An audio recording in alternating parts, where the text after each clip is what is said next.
Когда гигантский крокодил выскочил из воды в направлении одинокого рыбака Дэйва Джонсона, он был уверен, что сегодня он встретит своего создателя. Но, к его удивлению, крокодил не напал на него.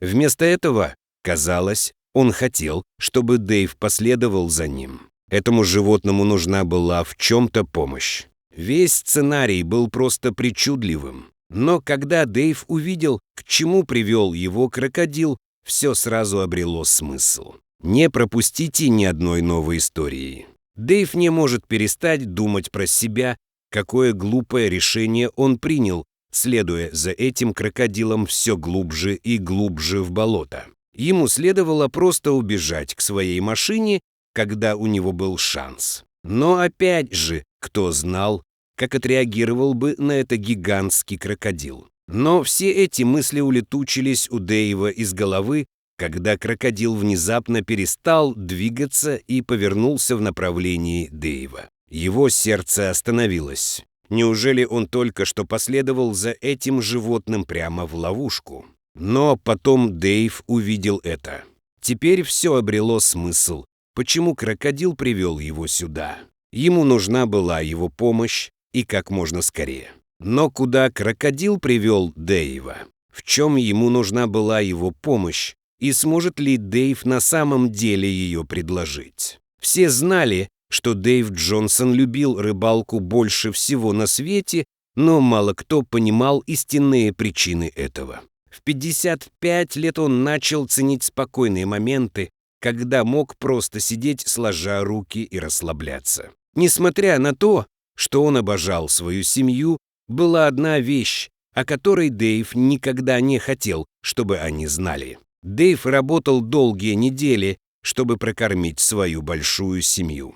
Ему нравилась его работа и нравилось знать, что его семья в безопасности.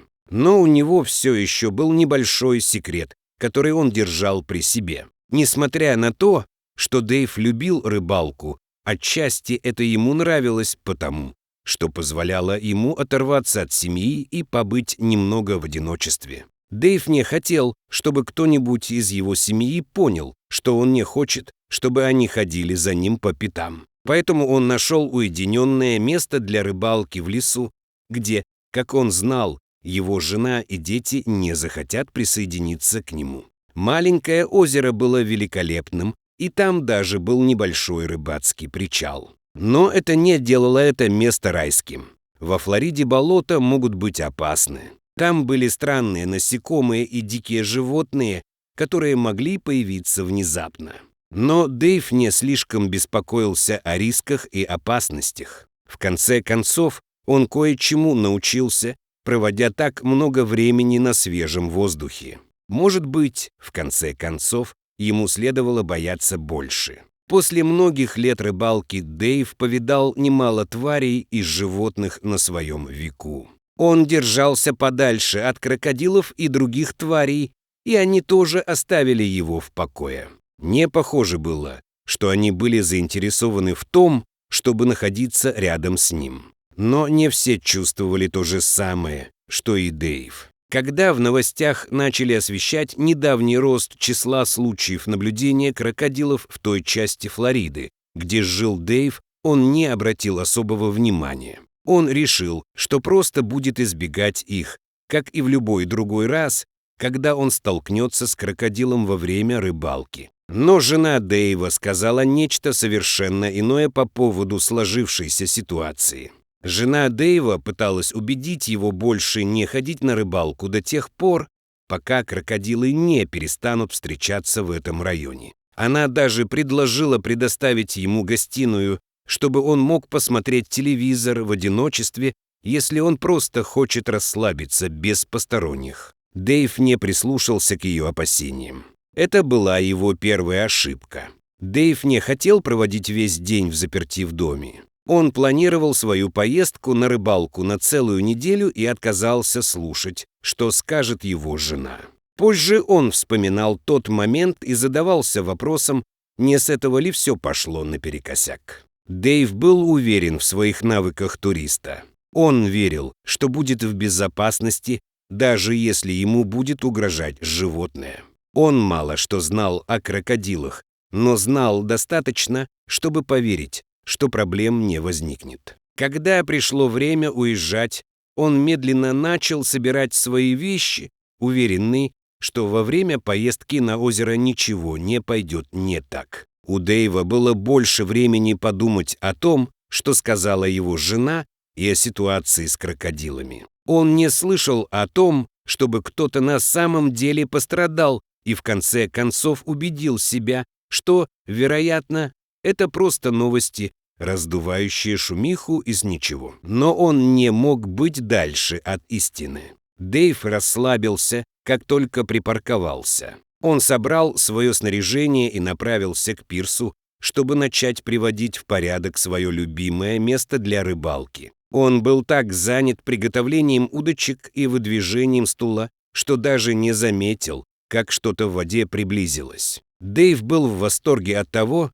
что поймал свою первую рыбу, прождав всего несколько минут. Когда он сматывал леску со стороны пирса, он и представить себе не мог, как ему повезет. Ему никогда не приходило в голову, что, возможно, рыба была у пирса, потому что они прятались от того, что надвигалось. Как раз в тот момент, когда Дэйв праздновал свой первый улов за день, позади него забурлила вода.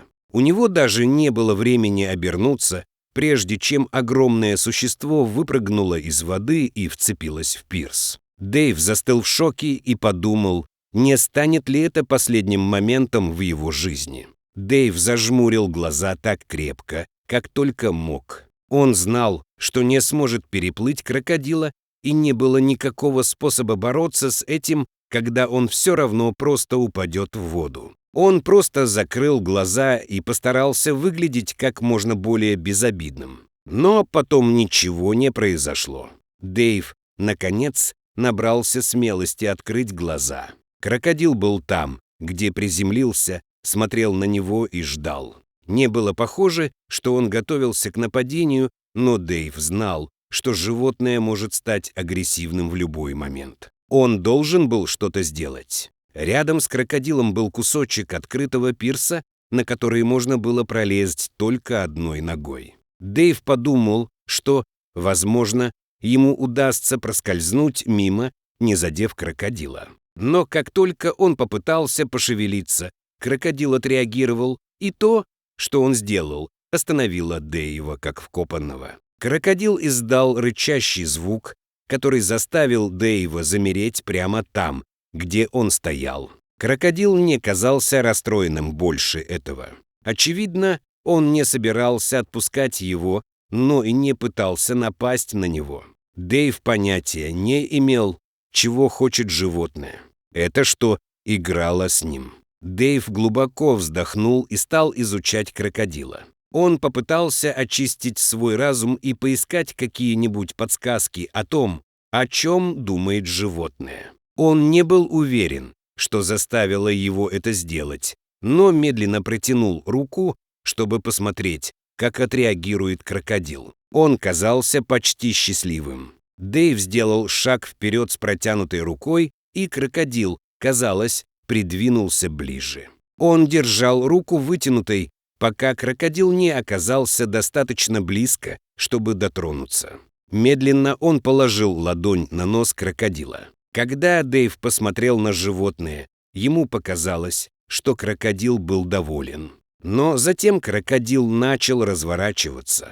Крокодил направился к берегу в конце пирса. Дэйв подумал, что, может быть, его вырастили люди, и он больше не боится. Крокодил, наконец, остановился, чтобы посмотреть на Дэйва.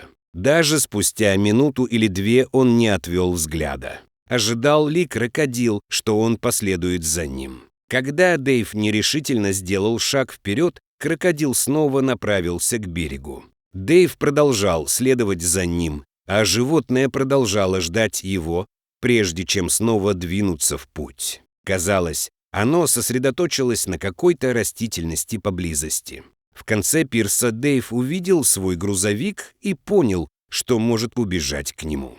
Но что пытался сделать крокодил? Дэйв решает последовать за крокодилом, что в конечном итоге приводит его к малышу, который был ранен. Дэйв отвозит этого крокодильчика к ветеринару, который ухаживает за ним, возвращая ему здоровье. После чего Дэйв возвращает крокодильчика его очень благодарной матери.